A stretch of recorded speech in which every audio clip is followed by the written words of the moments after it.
যেই সমাজ শিক্ষকরে ছাত্রীর সামনে মাপ চাওয়া, জনগণের সামনে যেই শিক্ষকরে মাপ চাওয়া, ছাত্রীকে বিচার করার কারণে যদি শিক্ষকের শাস্তি হতে পারে, এই সমাজের বিচারকদের গায়ে জুতা দিয়ে বাইরে সোজা করতে হবে। কথা বলেন না কেন? রব্বুল আলামিন বান্দা যখন কবর মৃত্যুবরণ করে, মৃত্যুবরণ করার পরে কবরে নেওয়ার জন্য সবাই দ্রুত গতিতে আয়োজন হয়ে যায়। কাফনের কাপড়ের ব্যবস্থা হয়, আতর গোলাপের ব্যবস্থা হয়ে যায় এবং তার গোসলের ফয়সালা হয়। কোন জায়গা কবর দেওয়া হবে সেটাও ফয়সালা হয়ে যায়। গোরস্থানে অথবা আমতলায়, জামতলায়, বাঁশঝাড়ে, যে কোনো স্থানে আপনাকে কবর দেওয়ার জন্য সবাই প্রস্তুত। কিন্তু কবরের ভিতরে কি হবে সেই জন্য কারো চিন্তা আসে না। স্ত্রীকে দেখে দে বলবে, আহা, স্বামী যদি বেঁচে থাকতো তাহলে আমার কোনো চিন্তা ছিল না, এখন এই বাচ্চা কাচ্চা নিয়ে আমার জীবন কেমনে চলবে। দেখবেন যৌবনকালে যত স্বামী মারা যায় সব স্ত্রীদের একই চিন্তা, আমার কি হবে। খুঁজে দেখেন, যৌবনকালে যত স্বামী মারা যায় সব স্ত্রীরা একই চিন্তা করে, আমার কি হবে, আমি বাচ্চা কাচ্চা নিয়ে কেমনে চলবো, সবার একই চিন্তা, আমার কি হবে। কিন্তু স্বামীর কবরে কি হবে কোন স্ত্রী বলে না আমার স্বামী কবরে কি হবে। কোন স্ত্রী বলে না আমার স্বামী ঋণ করে কবরে চলে গেছে, আপনারা আমার স্বামীর ঋণ মিটিয়ে দেন। কোন স্ত্রী বলবে না আমার স্বামী ঋণ করে কবরে চলে গেছে, আমার স্বামীর ঋণ আপনারা মওকুফ করার ব্যবস্থা করে দেন। আমার স্বামীটারে ঋণ দিয়ে কবরে পাঠান না, তাহলে আমার স্বামী কবরে কোনো প্রশ্নের জবাব দিতে পারবে না। কোন স্ত্রী বলে না, না কোন স্ত্রী বলে না। বাবা মরে গেছে সন্তান কখনো বলে না আমার বাবার ঋণ আছে। অগ্রামবাসী, আমার বাবার ঋণ আছে, ঋণ মওকুফ করে আমার বাবারে কবরে পাঠান। বাংলাদেশের ধারার ভিতরে এটা নাই, কোন সন্তান বাবার ঋণ মওকুফ করে আর কবরে পাঠায় না, নেই, বাংলাদেশের ধারার ভিতরে নেই। কোন কবরে জানাজাতে আমি দেখি নেই যে সন্তান বলতেছে আমার বাবা এত এত টাকার ঋণ আছে, অমুক অমুক পাবে, আমার বাবার ঋণ মওকুফ করে তারপরে কবরে পাঠাবো, কেউ বলে না। এমন হয়েছে যে বাবার লাশ রাইখা ছেলেরা বাড়ি ভরা জমি জমা ভাগ করছে, আগে ভাগ করে নি তারপরে বাপকে কবরে পাঠাবো। গত কয়েক বছর আগে এক খবরে দেখলাম দুই ভাই 24 ঘন্টা পর্যন্ত বাবার কবর না দিয়ে লাশ ঘরের মধ্যে রেখে দিয়েছে। সম্পদ ভাগাভাগি করবে, লোকটা ব্যাংকার ছিল, ব্যাংকে চাকরি করত, ছেলেদের জন্য বাড়ি গাড়ি করেছে, কিন্তু ছেলেরা বাবাকে কবর দেওয়ার আগে জমি জমা ভাগাভাগি নিয়ে ব্যস্ত। কি বুঝলেন? আনোয়ারাবাসী, কোন সন্তান একটু চিন্তা করে না বাবার ঋণ আমি কেমনে মাফ করাবো।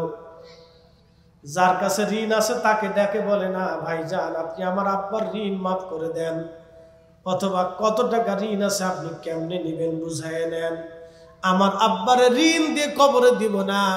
নবীজি বলতেন আমার উম্মতেরা রে, তোমরা আমার উম্মতদেরকে ঋণ দিয়ে কবরে দিও না, কারণ আপনি নামাজ পড়েন নাই আল্লাহ মাফ করে দিবে ওয়াদা আছে, আপনি হজ করেন নাই আল্লাহ মাফ করে দিবে ওয়াদা আছে, আপনি হালাল হারাম বেশি চলেন নাই, আল্লাহর বৈধ অবৈধ জিনিস আপনি মানেন নাই, জিনা করে ফেলছেন, আল্লাহ ক্ষমা করার ওয়াদা আছে।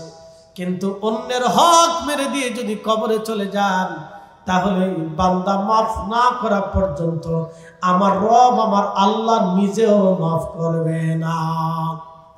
শুনে যান, ভালো করে শুনে যান। এই জন্য বাপ মরে যাওয়ার আগে, বাপ মারার পরে আগে বাবার ঋণ কি আছে এটা মওকুফ করাবেন। আগে বাবার ঋণ মওকুফ করাবেন, যে ঋণ কত আছে বুঝাইয়া বাবাকে একবারে দুনিয়ার থেকে মুক্ত করাবো, দুনিয়ার থেকে মুক্ত করাবো। এই জন্য আমরা অনেক সময় জানাজার নামাজের আগে মরহুমের সন্তানদেরকে ডাক দিয়ে বলে, আপনি বলেন আপনার আব্বাকে সবাই মাফ করে দিল কিনা? দাঁড়া করে ঘোষণা করানো হয়, আমরা করাই অনেক সময়, জানাজাতে বাবাটাকে মাফ করে দেন, ভুল করে ফেললে আল্লাহর রাস্তায় আপনারা মাফ করে দেন। মৃত মানুষের সাথে দুনিয়ার মানুষের আর কোনো শত্রুতা থাকে না।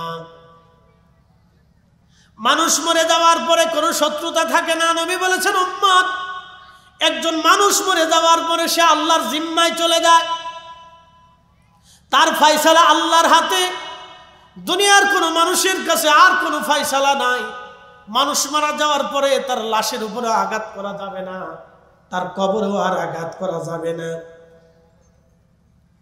তার লাশকে বিকৃত করা যাবে না। এমনকি যুদ্ধ করার পরেও কোন কাফির সৈন্য মরে যাওয়ার পরেও নবীজি কোন কাফির সৈন্যদের লাশ জ্বালিয়ে দেন নাই, পুড়িয়ে দেন নাই, বিকৃত করেন নাই, লাশের হাত পা গুলি কর্তন করেন নাই, কেটে ফেলে দেন নাই। আল্লাহু আকবার। নবীজি কত উত্তম চরিত্র আমাদেরকে শিক্ষা দিয়ে গেলেন। অথচ আমরা বাংলাদেশে কি দেখলাম? মরা মানুষ কবর থেকে উঠাইয়া এ জাতি আগুন দিয়ে পোড়ানো যারা শিক্ষা দিল এবং যারা শিখলো, আগামীর ভবিষ্যৎ আমাদের অন্ধকার। এইভাবে উগ্রতা যদি ছড়িয়ে দেওয়া হয় তাহলে আমরা কেউ নিরাপদ না। কথা বলেন ঠিক কিনা? কেউ নিরাপদ না। এইভাবে যদি উগ্রতা বাড়ে তাহলে সুদানের মতো হবে।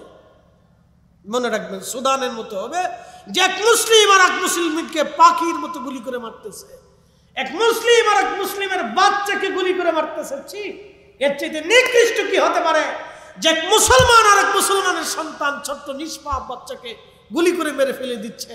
কত উগ্রতা হলে, কত নিকৃষ্ট মতের অধিকারী হলে, কতটা বেহাইয়া হলে, কতটা এ জাতি নিকৃষ্ট হলে যে এক মুসলিম আর এক মুসলিমের সন্তানকে গুলি করে মারে। বুঝবেন, ভাববেন যে কতটা উগ্রতা তাদেরকে শিক্ষা দেওয়া হয়েছে। এইভাবে যদি চলতে থাকে আগামীর বাংলাদেশ অন্ধকারে নিমজ্জিত হবে। এ মুসলমান, ভালো করে শুনে যাবেন, নবীজির সবচাইতে কঠিন শত্রু ছিল আবু জাহেল, আবু লাহাব, উতবা, শাইবা, মুগীরা। বদরের যুদ্ধে সব কয়জনই মারা গেল। আল্লাহর নবী কারো আগুন দিয়ে পোড়াইলেন না, কারো দেহ কাটলেন না, হাত পা কর্তন করলেন না, কারো লাশ দড়ি দিয়ে বেঁধে নবীজি টানা হেঁচড়া করলেন না। কাফেরদের 70 জন কাফেরদের লাশ নবীজি, বদরের একটা কুয়া ছিল, কুয়ার মধ্যে নবীজি ফেলে দিলেন। কুয়ার পাশে দাঁড়ায়া নবী বলতে লাগলেন, হে আবু জাহেল, হে উতবা, হে শাইবা, এ মুগীরা, তোমাদের কাছে কি আমি সত্যের দাওয়াত ঠিক মতো পৌঁছাই নাই? এখন তো তোমরা চলে গেলা, আল্লাহর জিম্মায় চলে গেছো, তোমরা এখন বুঝো তো, দেখো আমি সত্য বলেছিলাম কিনা। হযরত ওমর রাদিয়াল্লাহু আনহু পাশে দাঁড়িয়েছিলেন। হযরত ওমর বলতেছিলেন, ইয়া রাসূলুল্লাহ, ওরা তো মরে গেছে, মরার পরে কি একজন মানুষ শুনে কিনা? নবীজি জবাব দিলেন, ওমর তুমি জানো না, তোমরা যেইভাবে আমার কথা শোনো, তোমরা যেইভাবে আমার কথা বুঝতেছো, তার চাইতে বেশি পরিমাণে তারা আমাকে দেখতেছে এবং আমার কথা শুনতেছে। তারা আল্লাহর জিম্মায় চলে গেছে, ওরা দেখতেছে আমি নবী সঠিক, আমি আল্লাহর রাসূল, আমি ওদের কাছে কালেমার দাওয়াত এত পরিমাণে দিয়েছি, ওরা কালেমার দাওয়াত তো মানি নাই, বরং আমার সাথে দুশমনি করেছে। এই কালেমাকে, আমার দ্বীনকে মিটিয়ে দেওয়ার জন্য, আমার তরিকাকে জমিনে ধ্বংস করে দেওয়ার জন্য তারা আমার বিরুদ্ধে যুদ্ধ পর্যন্ত করেছে। ওমর, বুঝে যাবেন একজন কাফেরের লাশের সাথে নবীজির আচরণ কেমন ছিল, বুঝে যান। আবু জাহেলের মতো নিকৃষ্ট কাফের পৃথিবীতে আর কেউ নাই। আবু জাহেলের মতো নিকৃষ্ট কাফের আর জমিনে কেউ হতে পারে না, যিনি নবীকে তিলে তিলে কষ্ট দিয়েছেন এবং ইসলামকে মিটিয়ে দেওয়ার জন্য বাহিনী নিয়ে সরাসরি যুদ্ধে লিপ্ত হয়েছিলেন। আবু জেহেলের মতো নিকৃষ্ট কাফির পৃথিবীতে কেউ নাই। তিলে তিলে রাসূলকে কষ্ট দিয়েছিলেন, শুধু তাই না, নবীকে মিটিয়ে দেওয়ার জন্য, শেষ করে দেওয়ার জন্য আবু জাহেল সদল বলে সৈন্য সামন্ত নিয়ে অস্ত্র শস্ত্রে সজ্জিত হয়ে আক্রমণ করে মেরে ফেলে দেওয়ার জন্য কয়েকবার চেষ্টা করেছে। শেষ চেষ্টা ছিল বদরের যুদ্ধ। তারপরে রাসূল করিম তার লাশের সাথে দুর্ব্যবহার করেন নাই। বুঝেন আল্লাহর নবীর দিন আর খারিজিদের দিন বুঝে যান। রাসূল করিমের দেওয়া দিন আর খারিজিদের দিন বুঝে যাবেন। খারিজিদের দেওয়া দিনে উগ্রতা আছে, রাসূল করিমের দেওয়া দিনে কোনো উগ্রতা নাই। কথা কন না কেন, ঠিক কিনা? সেই নবীর দেওয়া দিন বহন করেছিলেন খাজা বাবা আজমিরি, কুতুবউদ্দিন কাকি, নিজামউদ্দিন আউলিয়া, হুজুর গাউসে পাক মহিউদ্দিন আব্দুল কাদের জিলানী, খাজা বাহাউদ্দিন নকশবন্দ বুখারী, শাইখুনা মুজাদ্দিদ আল হুসাইনি সিরহিন্দি, বদর শাউলিয়া, গরিবুল্লাহ শাহ, মিসকিন শাহ, হযরত শাহজালাল ইয়ামানি, যত দুনিয়ার আউলিয়া کرام ছিলেন তারা রাসূল করিমের দ্বীন এবং কালেমাকে বহন করে तमाम দুনিয়াতে ছড়িয়ে দিয়েছিলেন। কথা বলেন ঠিক না বেঠিক? খুব মনোযোগ দিবেন, উপস্থিতি ভালো করে শুনে যাবেন। কবরের জিন্দেগি আমার আপনার জন্য। প্রিয় নবীজি বলেন, আমার উম্মতেরা, তুমি যেটা খাও এটা তোমার, তুমি যেটা পরনে পরো এটা তোমার, তুমি যেটা আল্লাহর পথে দান করো এটা তোমার, তুমি যেটা খাও এটা তোমার, তুমি যেটা আল্লাহর পথে দান করো এটা তোমার, তুমি যেটা পরনে পরো এটাও তোমার, বাদ বাকি দুনিয়াতে যা রেখে যাবা এটা আর তোমার না। এই সম্পদের মধ্যে তোমার আর কিচ্ছু নাই, সব ওয়ারিশরা ভাগাভাগি করে নেবে। প্রিয় উপস্থিতি, কবরের জিন্দেগি বড় কঠিন। কবরে নিয়ে যাওয়া হবে, আল্লাহু আকবার। কবরে নিয়ে যাওয়ার পরে দুইজন মানুষ কবরের ভিতরে নামবে, আপনাকে রেখে দিয়ে চলে আসবে। আহা, যখন রেখে দিয়ে চলে আসবে, শেষ ব্যক্তিটা যিনি কবর থেকে একেবারে সবার পরে আসবে, তিনি আসার 40 কদম পার হওয়ার পরে মুনকার নেকির কবরে আসবে প্রশ্ন করার জন্য। আল্লাহর নবী বলেন, আমার উম্মতেরা, তোমরা তোমাদের ভাইকে কবরে পৌঁছানোর পরে ইস্তাগফিরু লিআখিকুম, তোমরা তোমার ভাইয়ের জন্য ইস্তেগফার করতে থাকো, দোয়া করতে থাকো। সাহাবীরা বলেন, ইয়া রাসূলুল্লাহ, কেন, কি জন্য দোয়া করব? বলে, কিছু সময় পরে মুনকার নেকির আসবে প্রশ্ন করার জন্য, তোমার ভাইয়ের প্রশ্নের জবাব যেন সহজ হয়, সেই জন্য তুমি তোমার ভাইয়ের কবরের পাশে দাঁড়ায় দোয়া করতে থাকো। কত সময় দোয়া করবে? একটা উট কুরবানি করার পরে ওই উট গোশত ছিলাইয়া, চামড়া ছিলাইয়া, গোশত বানাইয়া মানুষের মাঝে বন্টন করে দিতে যত সময় লাগে, তোমার ভাইকে তুমি কবরের পাশে দাঁড়াইয়া, তোমার ভাইয়ের কবরের পাশে দাঁড়াইয়া তুমি তত সময় পর্যন্ত তার জন্য দোয়া করো, কুরআন থেকে তেলাওয়াত করো, তার কবরের ভিতরে তুমি তালকিন দিতে থাকো, কবরের পাশে দাঁড়াইয়া দাঁড়াইয়া উচ্চ স্বরে তুমি কোরআন তেলাওয়াত করো। এ আনোয়ারাবাসী, কবরে নামানোর পরে সবাই চলে আসবে, কেউ দাঁড়াবে না। আল্লাহু আকবার, সব চলে আসবে। কিছু সময় সন্তান কবরের পাশে দাঁড়ায় কাঁদবে, কিন্তু সন্তান কেন কাঁদে জানেননি? সন্তান কিন্তু বাবার জন্য কাঁদে না, সন্তান কাঁদে নিজের চিন্তায়, বাবা মরে গেছে, যদি বাবা থাকতো তাহলে আমাদের পেরেশানি কম হতো, আজকে বাবা নাই, পেরেশানি বেড়ে গেল, এই জন্য সন্তান কাঁদে। অধিক সন্তান এই চিন্তায় কাঁদে, ঘর থেকে স্ত্রী কাঁদে এই জন্য, বোন কাঁদে, ভাইটা ছিল আমার, দেখাশোনা করতো, ভাইটা মরে গেল, এখন তো আমার আর রক্তের বাঁধন কেউ নাই।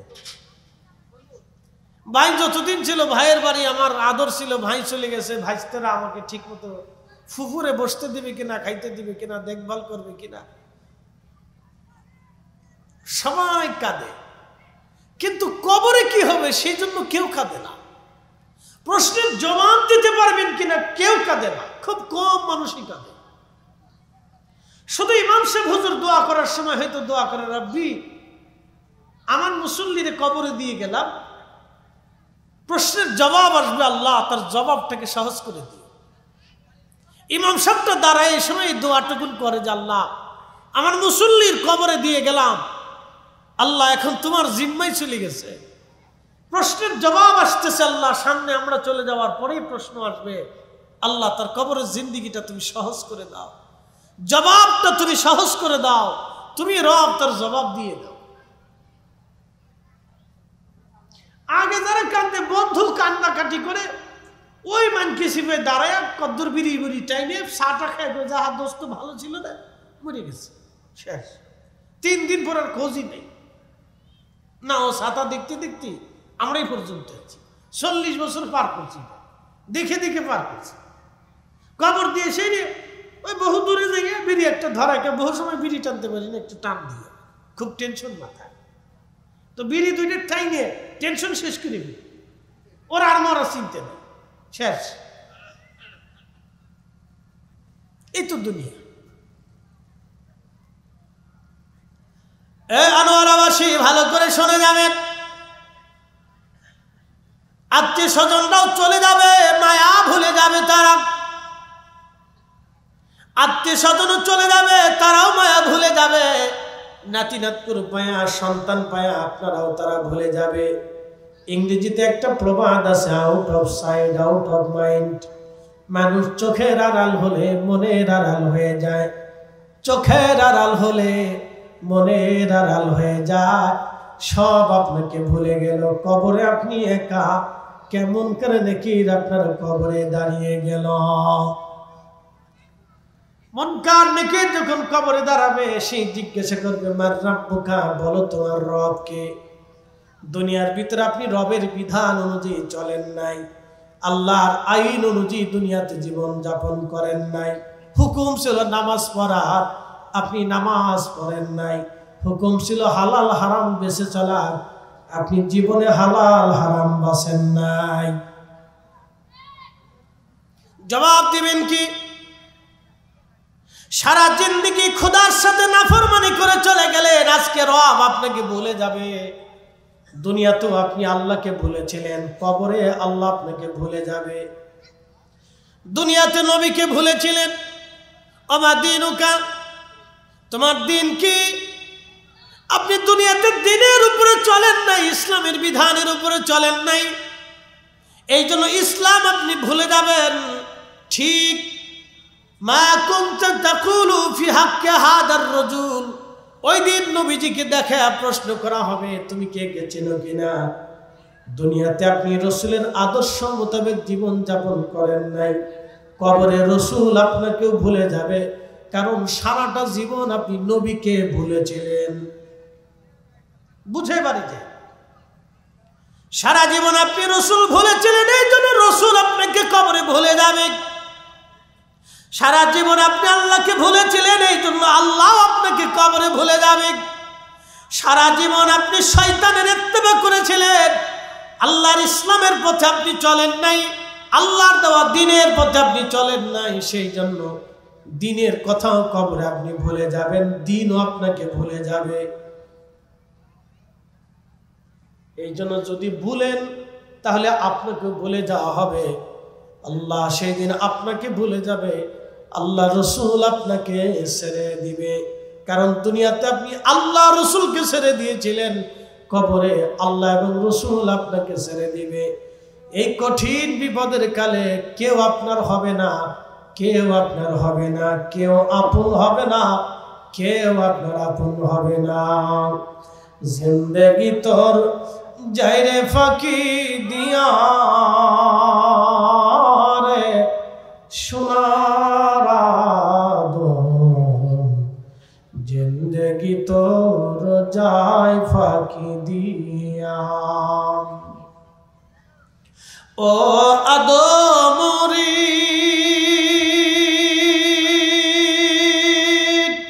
কামিনীর ওই কোলেতে কাল ঘুমেতে রইলি তুই, সারা নিশি কাটাইলি তুই ঘুমাইয়া ঘুমাইয়া রে সোনার আদম, জিন্দেগি তোর যায় ফাঁকি দিয়া, জিন্দেগি তোর যায় রে ফাঁকি দিয়া রে সোনার আদম, জিন্দেগি তোর যায় ফাঁকি দিয়া।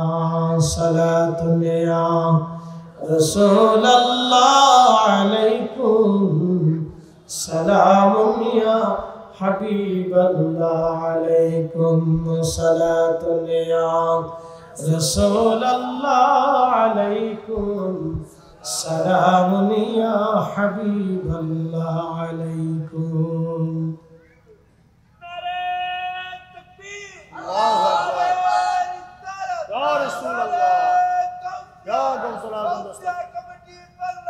जिंदाबाद।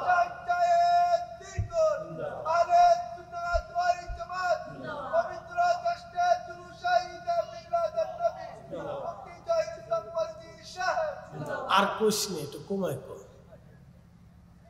শুরু করলে শেষ করতে চাই না। একসাথে বলি না মারহাবা মারহাবা। মুসলমান ভালো করে শুনে যাবেন। কষ্ট হচ্ছে না আপনাদের? অসুবিধা লাগে? আনোয়ারাবাসী ভালো করে শুনে যাবেন। বৃষ্টি নামতেছে, বৃষ্টি, এই বৃষ্টির ভিতরে আপনার কবর হয়ে যাবে। কি হবে না? বৃষ্টির ভিতরে কবরে পানি আসবে, শুকনা বিছানা, দামি খাট ছাড়া, সুন্দর বিছানা ছাড়া আপনি ঘুমান নাই, কিন্তু কবরে কোনো বিছানা নাই, বিছানা হলো মাটি, ঘরও হয়ে গেল মাটির ঘর। বাংলাদেশের সবচেয়ে বড় ধনী 1 লক্ষ কোটি টাকার মালিকও যদি কবরে চলে যায়, তার জন্য মাত্র 3.5 হাত জমিন বরাদ্দ হবে। আর ব্যাংকে 80,000 কোটি টাকা রেখেও যদি কবরে যায়, তার জন্য মাত্র 3টা কাফনের কাপড় বরাদ্দ হবে, বেশিও হবে না, কমও হবে না। আমার দেশের সবচেয়ে দরিদ্র ব্যক্তি যিনি, সরকারি কাগজে যার নামে 1 শতাংশ জমি পর্যন্ত নাই, তার জন্য বরাদ্দ হবে 3.5 হাত জমিন। তার কাফনের কাপড়টাও হবে মাত্র 3.5 টুকরা, মাত্র, বেশিও হবে না, কম হবে না। নারীদের জন্য হবে 5 টুকরা, পুরুষের জন্য হবে 3 টুকরা। ও আনোয়ারাবাসী, কোটি কোটি টাকা ব্যাংকে থাকবে, কিন্তু কাফনের কাপড় মাত্র 3। হাজার হাজার বিঘা সম্পত্তির মালিক, কিন্তু জমিন বরাদ্দ মাত্র 3.5 1 ইঞ্চি, বেশিও হবে না, কমও হবে না। আমার জন্য যেই মাটি, আপনার জন্য একই মাটি। আমার জন্য যেই মাটি, বাংলাদেশের প্রধানমন্ত্রীর জন্য সেই মাটি। আমার জন্য যেই মাটি, সৌদির প্রিন্সের জন্য সেই মাটি। আমার জন্য যেই মাটি, সৌদি আরবের বাদশার জন্য একই মাটি। আমার জন্য যেই মাটি, কাবা শরীফের ইমাম সাহেবের জন্য একই মাটি। ইস, আমার জন্য যেই কাপড়, হারামের ইমামের জন্য একই কাপড়। সৌদির রাজপ্রাসাদ বাদশার জন্য একই কাপড়। আমার জন্য যেই কবর, ব্রুনাইয়ের প্রেসিডেন্ট, ব্রুনাইয়ের রাজা যিনি, ব্রুনাইয়ের রাজা, শুনে যান, আপনারা তো অনেকে জানেন না, ব্রুনাই একটা মুসলিম দেশ। মালয়েশিয়ার পাশে একটা মুসলিম দেশের নাম ব্রুনাই। স্বর্ণ এবং তৈলের খনি দিয়ে পুরা দেশটা ভরা, এত পরিমাণে তারা ধনী। ব্রুনাইয়ের যিনি রাজা আছেন, শুনলে আশ্চর্য হবেন, তার নিজের তৈরি করা একটা স্বর্ণের প্লেন আছে। এই প্লেনের ভিতরে স্বর্ণ দিয়ে বাথরুম করা। নিজের যে বেডরুম আছে সেটাও স্বর্ণ দিয়ে বানানো। তার যে বাথরুমটা আছে সেটাও স্বর্ণ দিয়ে বানানো। ব্রুনাইয়ের যে রাজা, তার বাথরুমটাও স্বর্ণ দিয়ে বানানো, তার বেডরুম খাটও স্বর্ণ দিয়ে বানানো। কি ভাবতেছেন? স্বর্ণ দিয়ে বানানো হোক আর রূপা দিয়ে বানানো হোক, জহরত আর মণিমুক্ত দিয়ে বানানো হোক, 3.5 হাত কবরের উপরে 1 ইঞ্চি বেশি পাবে না। কি কথা কর না কেন, ঠিক কিনা? যদি এতটুকুন বুঝেন, কবরে দেওয়ার মধ্যে কোনো বৈষম্য নাই, কবরের কাফনের কাপড়ের মধ্যে কোনো বৈষম্য নাই, খোদার ঘর মসজিদের মধ্যে কোনো বৈষম্য নাই। আল্লাহর ঘর মসজিদের ভিতরে সবাই সমান। রাজা যেই কাতারে, ভিখারি সেই কাতারে, ভিখারি যেই কাতারে, রাজা সেই কাতারে, সেনাপ্রধান যেই কাতারে, একেবারে সাধারণ সৈনিক সেই কাতারে, একজন মহাবড় আলেম যেই কাতারে, একজন মূর্খ মানুষও সেই কাতারে। এটার নাম আল্লাহর ঘর মসজিদ, যেখানে কোনো বৈষম্য চলে না। একবার জোরে বলা যাবে কি আল্লাহু আকবার। আল্লাহর ঘর মসজিদে কোনো বৈষম্য নাই, খোদার আদালতে হাসরের ময়দানেও কোনো বৈষম্য নাই। কোনো বৈষম্য হবে না ভাই, ভালো করে শুনে যান। কবরে দিয়ে দেওয়া হলো, যদি 3টা প্রশ্নের জবাব আপনি দিতে পারেন, তাহলে আমার রব আমার আল্লাহ বলে দিয়ে গেলেন, ইয়া আইয়াতুহান নাফসুল মুতমাইন্না তুরজিই ইলা রাব্বিকি রাদিয়াতান মারদিয়া ফাদখুলি ফি ইবাদি ওয়াদখুলি জান্নাতি। ইয়া আইয়াতুহান নাফস, হে নফসে মুতমাইন্না, ইরজিই, তুমি আমার কাছে চলে আসো। নফসে মুতমাইন্না কি বলে দিয়ে যায়? আল্লাহ নফসে আম্মারার কথা বলেন নাই, নফসে মুতমাইন্নার কথা বলেছেন। নফসে আম্মারার কথা বলেন নাই, যেই নফস শুধু গুনাহ করায় আল্লাহ তারে বলে নাই। এই শোনে, নফস একটা নফস আছে আম্মারা, এটা শুধু গুনাহ করায়, খালি আকাম কুকাম আজেরে বাজেরে। ওই যে চারপাশে যারা দাঁড়ায় নিছি, এটি সব নফসে আম্মারার অধিকারী। হ্যাঁ, এদেরকে শয়তান ভিতরে বসতেই দিতেছে না। ও চারপাশে দাঁড়ায় থাকবে তো ভিতরে আসবে না। এটা নফসে আম্মারার অধিকারী। নফসে মুতমাইন্না হচ্ছে, না না ভালো করে শোনেন, মন খারাপ করার কিছু নেই। কোরআন হাদিসের আলোচনা যা সত্য সেটা বলতে হবে। কি কথা ঠিক আছে কিনা? তারে শয়তান ভিতরে ঢুকতেই দিচ্ছে না। ও সারফেস দিয়ে খাড়াই থাকবে, দাঁড়াই থাকবে, বৃষ্টিতে ভিজবে তো সামিয়ানার নিচে আসবে না। শয়তান এমন ভাবে চাবি মারছে, বৃষ্টিতে ভিজবে কিন্তু ভিতরে ঢুকবে না। ফরিদ হিসাবের ওয়াজ যদি ভালো না লাগে তো দুনিয়াতে কার ওয়াজ ভালো লাগবে আমি জানি না। আমরাই যে আজকে 3 জন বক্তা এখানে আসছি, 3 জন বক্তা, একবারে সারা বাংলাদেশের বাছাই করা বক্তা আপনারা 3 জন এখানে নিয়ে আসছেন। যদি আমাদের ওয়াজ আপনাদের ভালো না লাগে তো দুনিয়াতে কার ওয়াজ যে ভালো লাগবে আমি জানি না। কার ওয়াজ যে ভালো লাগবে আমি জানি না। এই যে নফসে মুতমাইন্না আর নফসে আম্মারা, এই সারফেস দিয়ে ঘুরতেছে, বাজারে লটপটি কিনতেছে, শটপটি কিনতেছে, ওই সারফেস দিয়ে ঘুরতেছে। কিছু বুড়া মানুষ আছে দেখতেছে ঘুরতেছে, বুড়া চিন্তা করতেছে আমি আরো বহুদিন বেঁচে থাকবো। বুড়া জানে না যে আগামী দিনে তোর কবর আসতেছে। না, বুড়ারই চিন্তাই নাই, ও ঘুরতেছে বুড়া।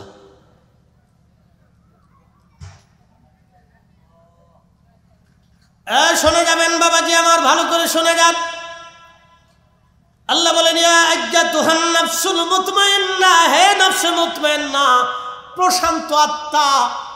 দুনিয়াতে তুমি শান্তি প্রিয় ছিলে, শান্তি প্রিয় কি ভালো করে শুনে যান। আল্লাহ আত্মার কথা বলেছেন, নফসের কথা আল্লাহ বলেছেন নফস। নফসে আম্মারার কথা বলেন নাই, নফসে মুতমাইন্নার কথা আল্লাহ বলেছেন প্রশান্ত আত্মা। তুমি হাইয়া আলাস সালাহ বলার পরে নামাজে চলে গেছো, মাহে রমজান আসার সাথে সাথে রোজায় ঢুকেছ, তাহাজ্জুদের সময় হলে তুমি দাঁড়িয়ে গেছো নামাজে। ডান পাশে হালাল, বাম পাশে হারাম, হারাম ভরি ভরি ভরি ভরি কোটি কোটি টাকা ছিল, তুমি ধরো নাই। তুমি ডান পাশে গরিবত্ব নিয়েছ, কিন্তু তুমি হারাম খাবার খাও নাই। হে নফসে মুতমাইন্না, তুমি গীবত করো নাই, শাকায়াত করো নাই, মিথ্যা বলো নাই, অন্যের ক্ষতি তুমি করো নাই, অন্যের মাল চুরি করো নাই, অন্যের হক নষ্ট করো নাই, বিচার সালিশে তুমি মিথ্যা সাক্ষ্য দাও নাই, তুমি অন্যায় বিচার দুনিয়াতে করো নাই। হে নফসে মুতমাইন্না, ইরজিই ইলা রাব্বিকি রাদিয়াতাম মারদিয়া, তুমি আমি রবের সন্তুষ্টির দিকে ফিরে চলে আসো, কারণ তুমি আমি রবকে সন্তুষ্ট করেছিলাম। একবার জোরে বলা যাবে কি আল্লাহু আকবার।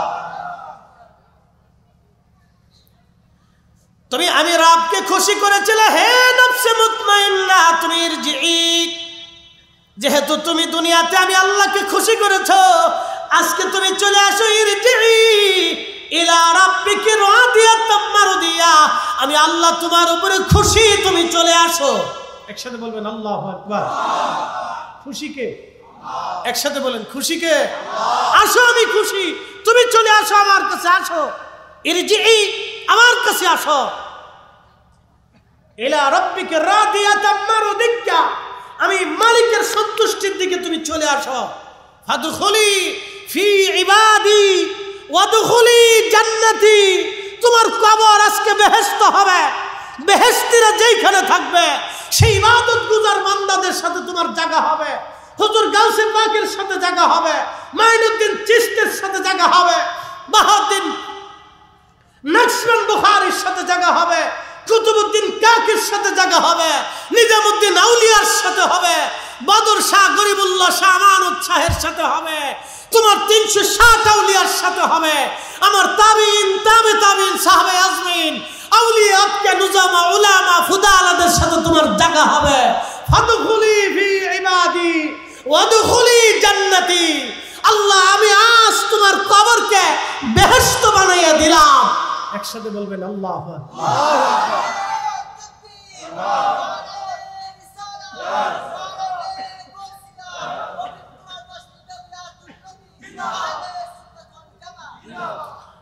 আনোয়ারাবাসী ভালো করে শুনে যাবেন,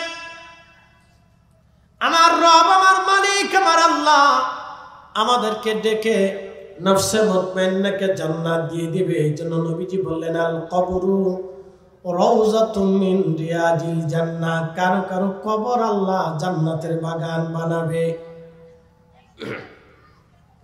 আল কবরু হুবারুম মিন হুবারাতিন নার, কারো কারো কবর জাহান্নামের টুকরা হয়ে যাবে। জাহান্নামের টুকরা যাদের কবর হবে, কবরের ভিতরে আল্লাহ সর্প পাঠাবে 99টি সাপ। অনেকে বলে থাকে কবরে সাপ যাবে কে? প্রশ্ন করি, হে আল্লাহর বান্দা কেন যাবে শুনে যান। দুনিয়াতে আরেকজনের জমি মেরে দিছিলেন, ওই সময় অন্যের জমি মেরে দেওয়ার কারণে কবরে আপনার সাপে কামড়াবে। দুনিয়াতে অন্যজনের হক মেরে দিয়েছিলেন, সেই জন্য কবরে সাপে আপনাকে কামড়াবে। দুনিয়াতে সুদ খাইছিলেন, কবরে আপনার সাপে কামড়াবে। প্রিয় নবী বলেন আমার উম্মতেরা, আমি মেরাজের রাত্রিবেলা জাহান্নাম দেখার জন্য গেলাম। জাহান্নাম যখন দেখার জন্য গেলাম, দেখি জাহান্নামের ভিতরে বড় বড় পেটের অধিকারী বান্দারা, বড় বড় পেট, একেবারে খড়ের পালার মতো বড় বড় পেট।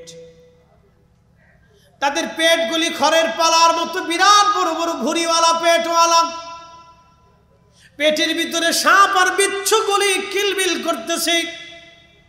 পেটের ভিতরে সাপ বিচ্ছু তাদেরকে কামড়াচ্ছে। গগন বিদারী চিৎকার জাহান্নামের ভিতরে তারা দিচ্ছে।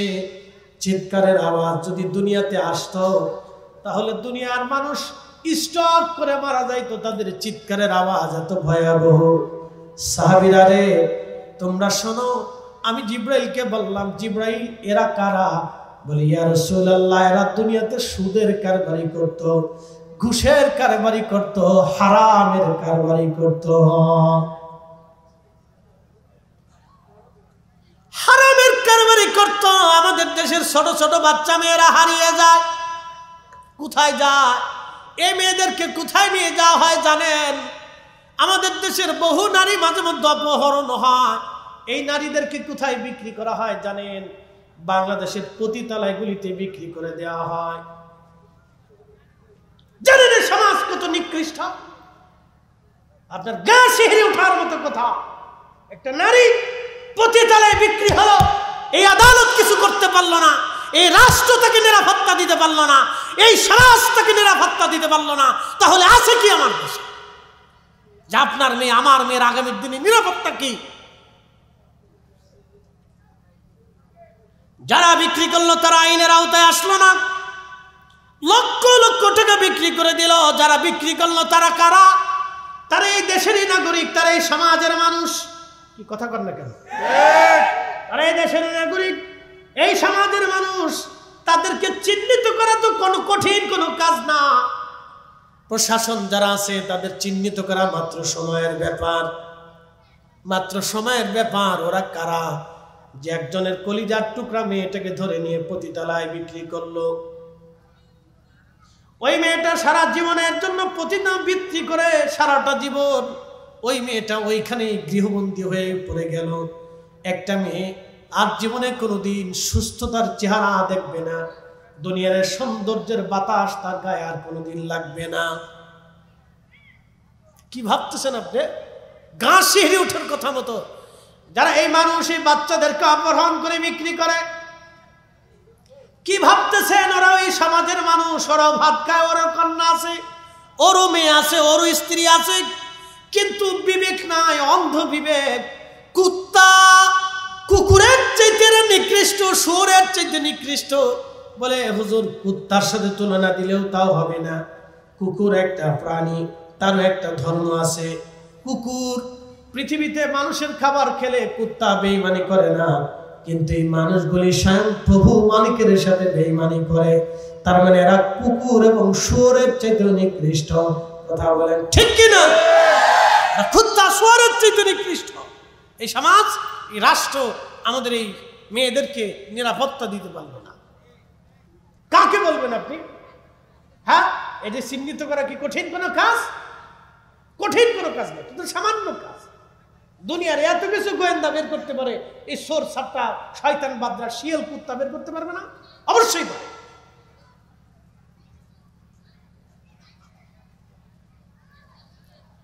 আনোয়ারাবাসী ভালো করে শুনে যাবেন, গভীরভাবে শুনে যাবেন। হাজিরিন, প্রিয় নবী ডাক দিলেন, আমি জাহান্নামের মধ্যে দেখলাম বিরাট বড় বড় পেটের অধিকারী সাপ আর বিচ্ছু তাদের পেটের মধ্যে চিৎকার মনে মনে গগন বিদারী আওয়াজ দিচ্ছে। জিজ্ঞেস করলাম, জিবরিল এরা কারা? জিবরিল বলেন, ইয়া রাসূলুল্লাহ, এরা দুনিয়াতে হারাম করছিল, হারাম করছিল, এরা হারাম খাইতো। হুজুর, হারাম খাওয়ার কারণে আজকে তাদের পেটগুলি আমার রব সর্প দিয়ে, সাপ দিয়ে, বিচ্ছু দিয়ে ভরপুর করে দিয়ে তাদের শাস্তি দিচ্ছে। বলে কতদিন শাস্তি? জিবরিল আমিন বলেন, আল্লাহর সৃষ্টি যতদিন টিকে থাকবে, জাহান্নাম যতদিন টিকে থাকবে, ততদিন তাদের শাস্তি দেওয়া হবে। আল্লাহ বলেন, ইন্নাল্লাযীনা কাফারু মিন আহলিল কিতাবি ওয়াল মুশরিকিনা ফি নারি জাহান্নাম খালিদিনা ফিহা। ওই জাহান্নামে তারা চিরদিন থাকবে, চিরদিন তারা জাহান্নামে থাকবে, কোনদিন জাহান্নাম থেকে তাদেরকে বের করা হবে না। কোনদিন তাদেরকে জাহান্নাম থেকে বের করা হবে না। ওই জাহান্নামে চিরদিন পর্যন্ত তারা থাকবে, কোনদিন জাহান্নাম থেকে তাদেরকে বের করা হবে না। তারা স্থায়ীভাবে তারা জাহান্নামে থাকবে। কি আশ্চর্য, কত ভয়াবহ এই কথাগুলি। হাজিরিন, ভালো করে শুনে যান। আহা, কবরের জিন্দিগিতে 99টা সাপ আসবে। প্রিয় নবী বললেন, দুনিয়ার ওই সাপ, জাহান্নামের এই কবরের জিন্দিগির সাপ এত ভয়াবহ হবে, যদি দুনিয়ার ভিতরে তারা নিঃশ্বাস ছেড়ে দিত, বাতাস এতটা বিষাক্ত হয়ে যাইত, পৃথিবীতে কোনো ফসল হতো না, কোনো গাছ তরুলতা পাতা জন্ম নিত না, কোনো মাছ বাঁচত না, কোনো প্রাণীকুল বেঁচে থাকতো না। সমস্ত প্রাণীকুল ওই নিঃশ্বাসের কারণে মারা যাইত, বিষাক্ত আবহাওয়ার কারণে মানুষ মারা যাইত। আহা, ওই সাপ মানুষকে কামড় দিবে, একটা কামড়ে 40 বছর পর্যন্ত বিষের ক্রিয়া শরীরের মধ্যে কাজ করতে থাকবে। যত কামড়াবে বিষের যন্ত্রণা তত বাড়তে থাকবে, যত কামড় দিবে তত যন্ত্রণা বাড়তে থাকবে। কবরের ভিতরে সর্বনিম্ন 99টা সাপ দিয়ে তাকে শাস্তি দেওয়া হবে। যন্ত্রণা এত কঠিন, এত ভয়াবহ হবে, যারা নাফসে মুতমাইন্নার অধিকারী না হবে, নাফসে আম্মারার অধিকারী যারা হবে, যে আত্মা সব সময় গুনার দিকে ঝুঁকে থাকতো, যে আত্মা সব সময় পাপের দিকে ঝুঁকে থাকতো, এই আত্মাটাকে এত কঠিন ভাবে শাস্তি দেওয়া হবে কবরের ভিতরে। অতএব কবর কবর কবর কবরের আযাব যদি আমরা দেখিতাম, কবরের আযাব যদি আমরা দেখিতাম, ঘরবাড়ি সারিয়া পাগল হইতাম, ঘরবাড়ি সারিয়া রে পাগল হইতাম।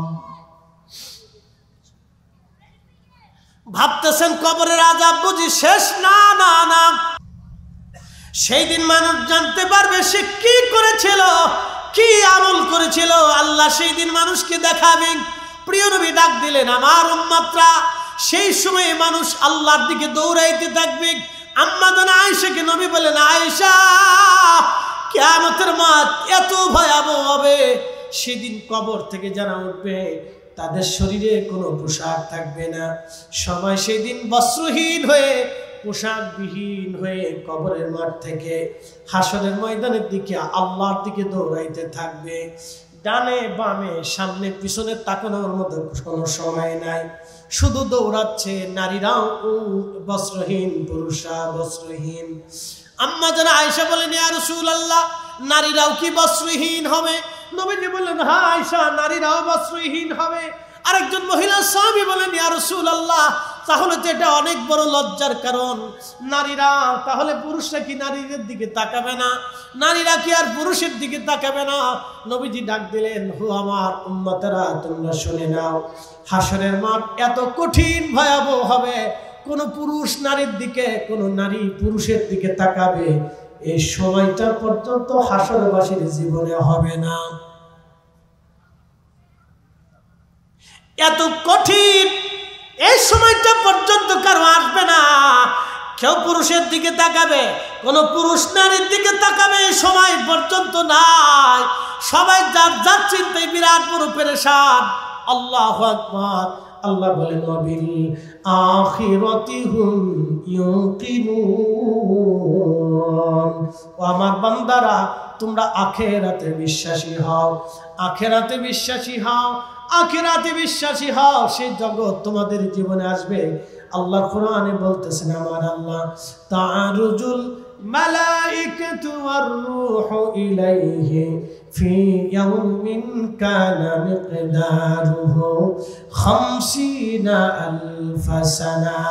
আমার বান্দারা, দুনিয়ার 50,000 বছর এক জায়গা করলে যত বড় হয়, এক এক মিনিট করে 60 সেকেন্ডে, এক এক সেকেন্ড করে 60 সেকেন্ডে একটা মিনিট হয়, এক একটা মিনিট করে 60টা মিনিট একটা ঘন্টা হয়, এক এক ঘন্টা করে 24 ঘন্টায় রাত ও দিন হয়, 24 ঘন্টার দিন এবং রাতে ভাইজান আমার 365 দিনে একটা বছর হয়।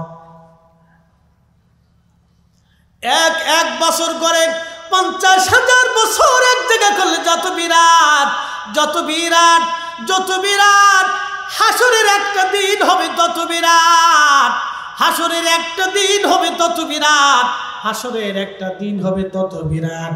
নবীজি ডাক দিলেন, আমার উম্মতেরা, সূর্য মাথা বরাবর দুনিয়াতে যে সূর্যটা আলো দিচ্ছে, সেই সূর্যের উত্তাপ 200 কোটি ডিগ্রি সেলসিয়াস, কিন্তু কিয়ামতের ময়দানে এই সূর্যটা আলো ছড়াবে, আরো 70 গুণ বেশি করে আলো ছড়াবে।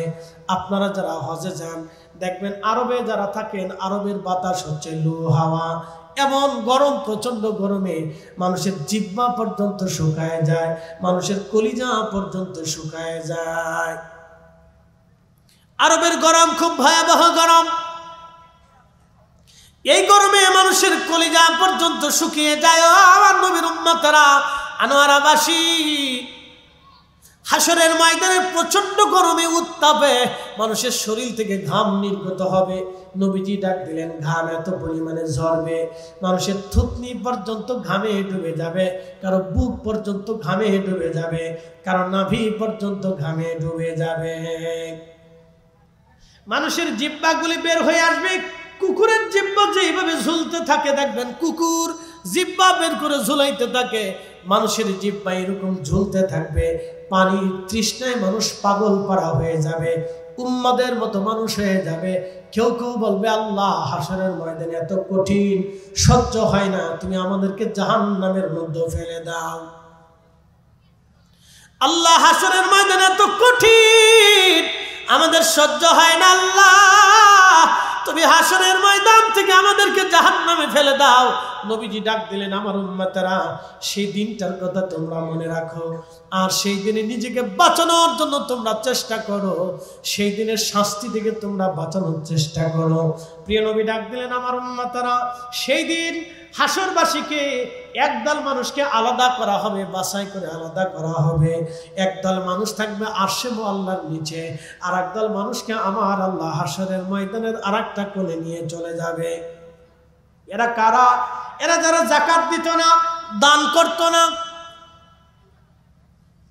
যারা দান করত না, যাকাত দিত না, সুদ খাইয়া, ঘুষ খাইয়া, অন্যের জমি মাইরে দিয়া, গরিবের টাকা মাইরে দিয়া, অন্ধের টাকা মারে দিয়া, রাষ্ট্রের অর্থ মারে দিয়া, রাষ্ট্রের বরাদ্দ মাইরে দিয়া, যারা নিজেদের ব্যাংকের মধ্যে টাকা জমা করেছিল। কি কথা কন না কেন? আসতে বলেন কেন? জোরে বলেন।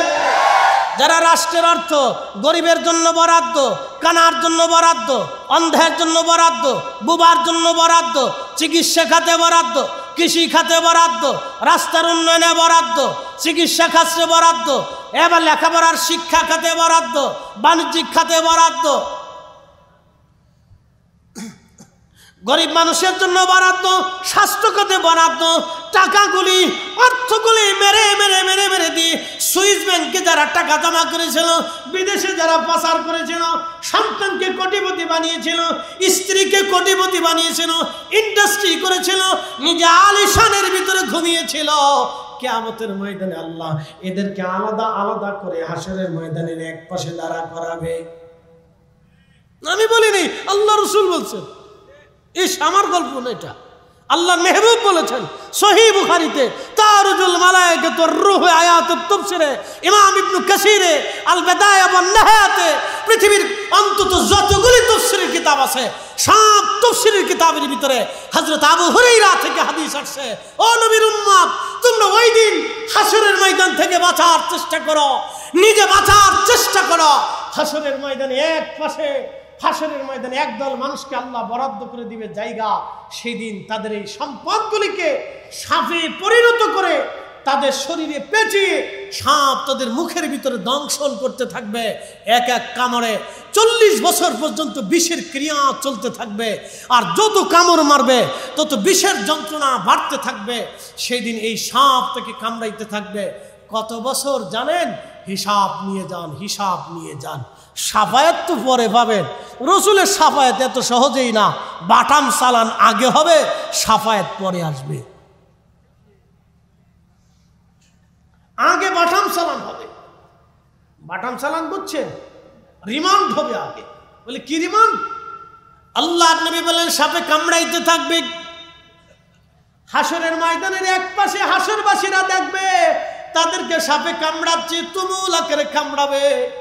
অবৈধ সম্পদ যারা অর্জন করেছিল, সাপে তাদেরকে কামড়াবে।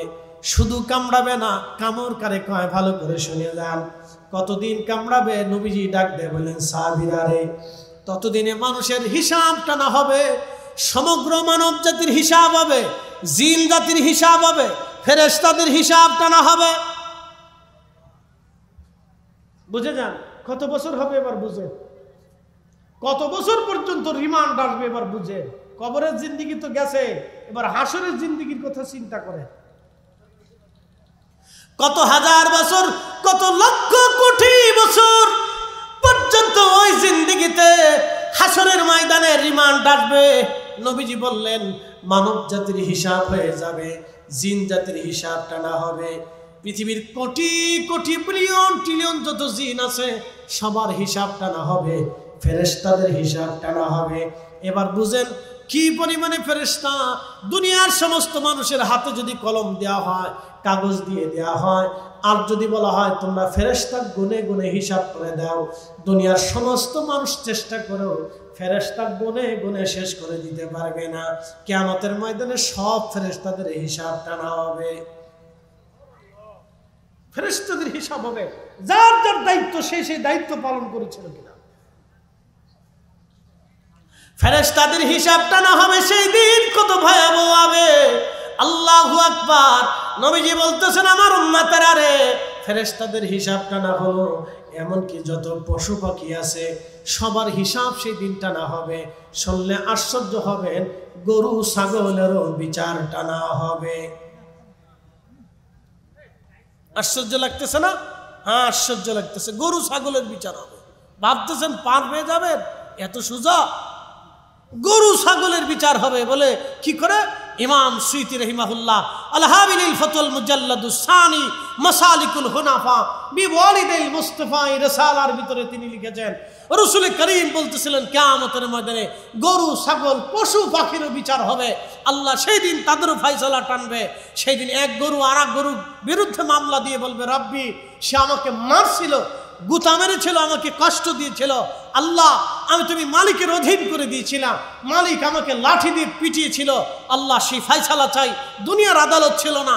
পাখি বলবে, রব্বুল আলামিন আমার তোমার এই বান্দা আমাকে অন্যায়ভাবে হত্যা করে গোশত ভক্ষণ করেছিল, আল্লাহ আমি বিচার ফয়সালা চাই। সেই দিন কুকুর বলবে, রাস্তা দিয়ে হেঁটে যাচ্ছিলাম, তোমার বান্দা আমাকে লাঠি দিয়ে আঘাত করেছিল, আল্লাহ তুমি আমাকে মালিকের অধীন করে দিয়েছিলা, সারা রাত পাহারা দিয়েছিলাম, আমার মালিক দুনিয়ার মালিক আমার খাবার দেয় নেই, আল্লাহ ফয়সালা দিতে হবে আজকে। তোমার দরবারে মামলা দায়ের করলাম। বিড়াল ডাক দিবে, রব্বুল আলামিন আমি ইঁদুর পরিষ্কার করে রাখতাম, চামচিকে ঢুকতে দিতাম না, আমি পোকা ঢুকতে দিতাম না, তেলা পোকা তাড়াইতাম, সাপ বিচ্ছু থেকে নিজের মালিকের বাড়ি ঘরকে পরিষ্কার পরিচ্ছন্ন রাখতাম। রব্বুল আলামিন আমার মালিক আমাকে খাইতে দিত না, মাঝে মাঝে লাঠি সবর মারত। আল্লাহ বিচার ফয়সালা চাই। সেই দিন রব বিচার করে দেবে। জীবনে এই ওয়াজ শোনেন নাই, আজকে শুনে যান, আজকে শুনে যান। এই আনোয়ারাবাসী ভালো করে শুনে যাবেন।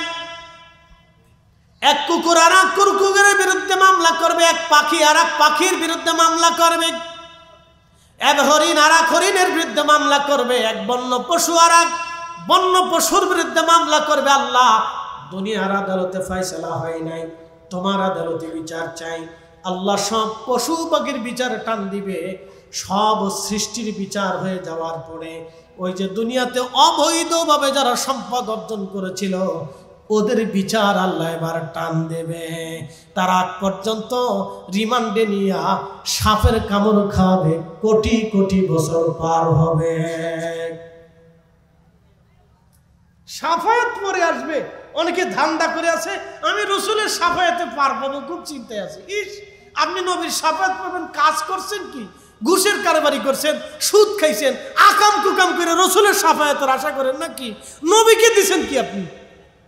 কি কথা কর না কেন? কি দিছেন রসুলকে? আপনি রসুলকে দিছেন কি? কিছু দিতে পারেন নাই, তো সাফায়াতের আশা করবেন কেমনে? নবীর সামনে কিয়ামতের ময়দানে কোন চেহারা নিয়ে দাঁড়াবেন বলেন তো? সাফায়াতের আশা করে বসে রয়েছে। আশা তো করবো, এটা আমাদের বিশ্বাস আকিদা, কিন্তু কোন চেহারা নিয়ে দাঁড়াবেন একটু বলেন তো, কোন চেহারা নিয়ে দাঁড়াবেন? এই জন্য সেই জন্য কিছু কাজ করে যান। খালি ওয়াজ শুনে গেলে হবে না, এটা বাড়ি পর্যন্ত নিতে হবে। আমাদের দেশের মানুষ ওয়াজ শোনে কিন্তু বাড়ি পর্যন্ত নেয় না, না বাড়ি পর্যন্ত নেয় না। বাড়ি পর্যন্ত ওয়াজ নিলে কি মসজিদে জুতা চুরি হয় নাকি? কি কথা বলেন? বাড়ি পর্যন্ত ওয়াজ নিলে এদেশে যারা মুইতে পানি লেয় না এরা বিচার করে কেমনে?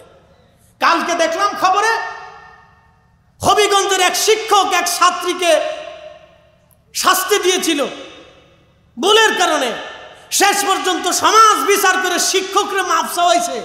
যেই সমাজ শিক্ষকরে ছাত্রীর সামনে মাপ চাওয়া, জনগণের সামনে যেই শিক্ষকরে মাপ চাওয়া, ছাত্রীকে বিচার করার কারণে যদি শিক্ষকের শাস্তি হতে পারে, এই সমাজের বিচারকদের গায়ে জুতা দিয়ে বাইরিয়ে সোজা করতে হবে। কথা বলেন না কেন? কিসের বিচারক? এই সমস্ত বিচারকদেরকে জুতা দিয়ে বাইরে সোজা করতে হবে। এরকম দিন দিন বাড়তেছে, দিন দিন চলতেছে। মুসলমান ভালো করে শোনা যাবে, কঠিন হাসরের দিনে রব্বুল আলামিন মালিক ইয়াউমিদ্দিন, তিনি বিচার দিনের মালিক। প্রিয় নবীজি বলেন, আমার উম্মতেরা তোমরা শুনে নাও, তিনটা জায়গা মা সন্তান ভুলে যাবে, সন্তান মাকে ভুলে যাবে, বাবা সন্তান ভুলে যাবে, স্বামী স্ত্রী ভুলবে, স্ত্রী স্বামী ভুলে যাবে, কেউ কারো কথা মনে রাখবে না। এক নাম্বার, মিজানের পাল্লা যখন কায়েম হয়ে যাবে, আহা সেই কঠিন সময়ে মা সন্তান ভুলে যাবে, সন্তান মা ভুলে যাবে, কেউ কারো দিকে তাকাবে না, সময় পর্যন্ত পাবে না মিজানের পাল্লায়। কত কঠিন হবে সেই দিন। আবার নবীজি ডাক দিয়ে বলেন, উম্মতেরা দুই নাম্বার, যখন ডান হাতে আর বাম হাতে আমলনামা দেওয়া হবে, এ সময় মা সন্তান ভুলে যাবে, সন্তান মা ভুলে যাবে। কঠিন এই দিনে কেউ কারো কথা মনে রাখবে না। কত কঠিন, কত ভয়াবহ। ডান হাতে বাম হাতে আমলনামা, এ সময় সবাই সবাইকে ভুলে যাবে। তিন নাম্বার, মিজানের ফুলসিরাতের ঘাটে সবাই সবাইকে ভুলে যাবে। যখন জাহান্নামের উপর দিয়ে ফুলসিরাত পার হতে যাবে, কেউ বিদ্যুৎ গতিতে পার হবে, কেউ একটা ঘোড়া দৌড়াইলে যত দ্রুত হয় তত দ্রুত গতিতে দৌড়াবে। একবারে সর্বনিম্ন সীমায় হবে 30,000 বছর লাগবে ফুলসিরাত পার হতে। 30,000 বছর আপনি চিন্তা করেন, এটা একটা জগৎ, এটা একটা জিন্দেগি। 30,000 বছর পার হবে। কেউ হামাগুড়ি দিতে দিতে যাবে, কেউ হামাগুড়ি দিয়ে দিয়ে যাবে, কত দূর যাবে, আবার দাঁড়াবে, আবার যাবে, আবার দাঁড়াবে। অনেক কষ্ট করে 30,000 বছর পার করে তারপরে তারা ফুলসিরাত পার হয়ে যাবে। কেউ চোখের পলকে পার হয়ে যাবে। এই ফুলসিরাতে মা সন্তান বলে যাবে, সন্তান মাকে বলে যাবে, বাবা বন্ধুকে বলে যাবে, বন্ধু বন্ধুকে বলে যাবে, স্বামী স্ত্রীকে বলে যাবে, স্ত্রী স্বামী বলে যাবে। এই জন্য নিজের চিন্তা করে যান হে মুসলমান, নিজের চিন্তা করে যান, নিজের চিন্তা করে যান, নিজের চিন্তা করে যান। আখিরাত বড় কঠিন, হাসর বড় কঠিন, হাসর বড় কঠিন। এই হাসরের ময়দানের ভয়াবহতা এত কঠিন হবে, কঠিন পর্যায়ে সমস্ত মানব জাতি দিশেহারা হয়ে যাবে, পাগলের মতো হয়ে যাবে। আল্লাহর কাহারিয়াত দেখে সব নবী আলাইহিমুস সালামরা পর্যন্ত চিন্তিত হয়ে যাবে। তারা নবীরা কিন্তু গুনাহ নাই, গুনার জন্য চিন্তা করবে না। আল্লাহর কাহারিয়াত দেখে, আল্লাহর রাগ দেখে সব নবীদের কপালে ভাঁজ পড়ে যাবে। আজকে আল্লাহর রাগ কি করে মিটানো যায়।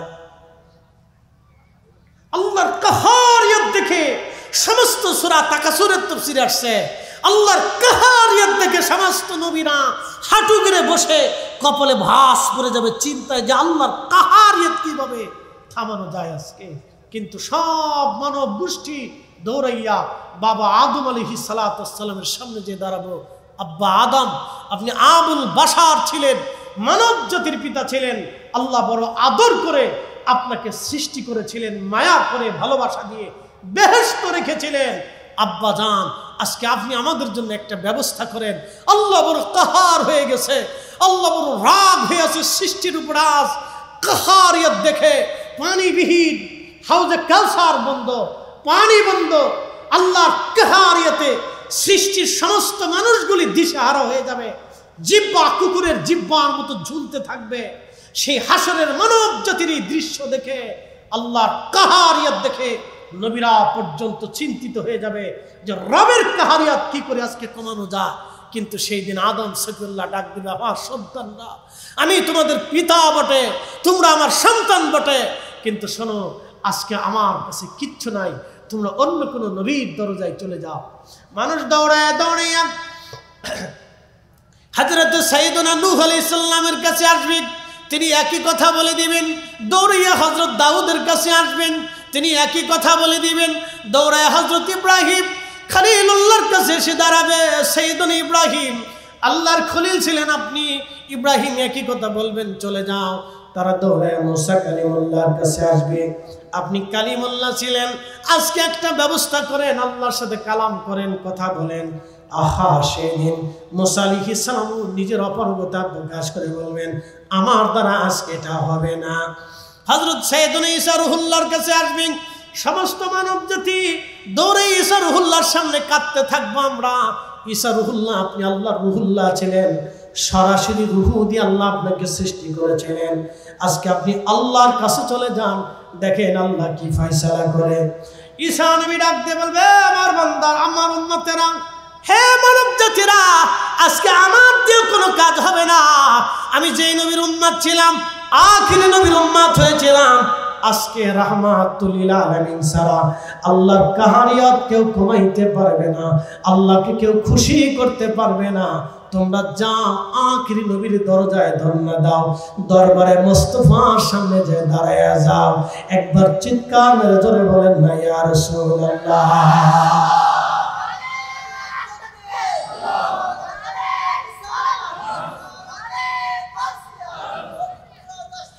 শ্রেষ্ঠ নবী দিলাম রে তরিয়ে নিতে রোজ হাসরে, ঠিক কিনা? শ্রেষ্ঠ নবী দিলাম রে তরিয়ে নিতে রোজ হাসরে, পথ না ভুলি তাই তো দিলে পাক কুরআনের বাণী, খুদা তোমার মেহেরবানি।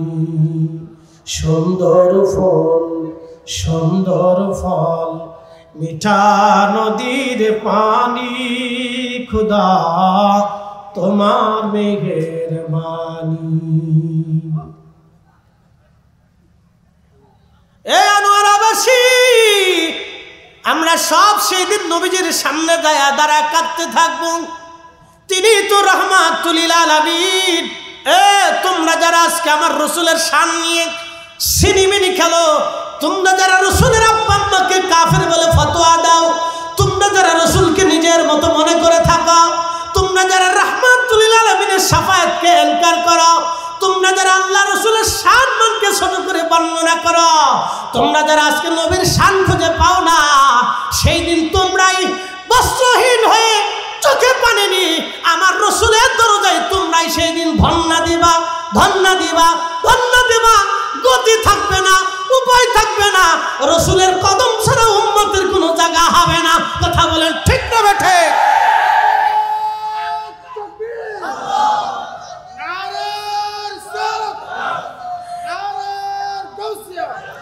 এ নজদি, এ নজদি, এ নজদি, এ নজদি, নজদিক, এ নজদিক। সেই দিন তুমি বুঝতে পারবা আমার নবীর শান কত, আমার নবীর ইজ্জত কত। আমার রাসূল রাহমাতুল লিল আলামিন, সেই দিন বুঝতে পারবা নবী রাহমাতুল লিল আলামিন। আল্লাহ নবী উম্মতের চোখের পানি দেখে আর সহ্য করবে না, একটা দৌড় মারবে আল্লাহর আরশে মুআল্লার সামনে, খুদার কুদরতি কদমের সামনে। নবীজি সিজদার মধ্যে পড়ে চিৎকার দিয়ে কেঁদে উঠবে, ইয়া রব হাবলি উম্মতি। আহা, সেই সময় নবীজি বললেন, আমার উম্মতেরা রে, আমার কালবের ভিতরে আমার আল্লাহ এমন পরিমাণে ইলম ঢেলে দিবেন, আমি সুন্দর সুন্দর শব্দমালা দিয়ে আল্লাহর প্রশংসা করতে থাকবো। হামদের পতাকা আল্লাহ আমার হাতে দিয়ে দিবেন। আল্লাহর হাম, আল্লাহর গুণকীর্তন আমি এত পরিমাণে করতে থাকবো, আল্লাহ খুশি হয়ে ডাক দিবে, হাবিব, হাবিব মাথা উঠান, নবী কি চান? তখনই নবী ডাক দিবে, ইয়া রব হাবলি উম্মতি, হে রব আমার উম্মত অপরাধ করে ফেলছে, আমার উম্মতের উপায় কি, উপায় কি, উপায় কি? আল্লাহ আল্লাহ ডাক দিয়ে বলবে, হাবিব মাথা উঠান, আমি কোরআনে ওয়াদা করেছিলাম, ওয়ালা সাউফা ইউতিকা রাব্বুকা ফাতারদা, আপনাকে খুশি করব, খুশি করব, খুশি করব। আমি কোরআনে ওয়াদা করেছিলাম, আশা আইয়াবআসাকা রাব্বুকা মাকামান মাহমুদা, আপনাকে সর্বোচ্চ সম্মানের অধিকারী মাকামে মাহমুদ ওয়ালা বানাবো।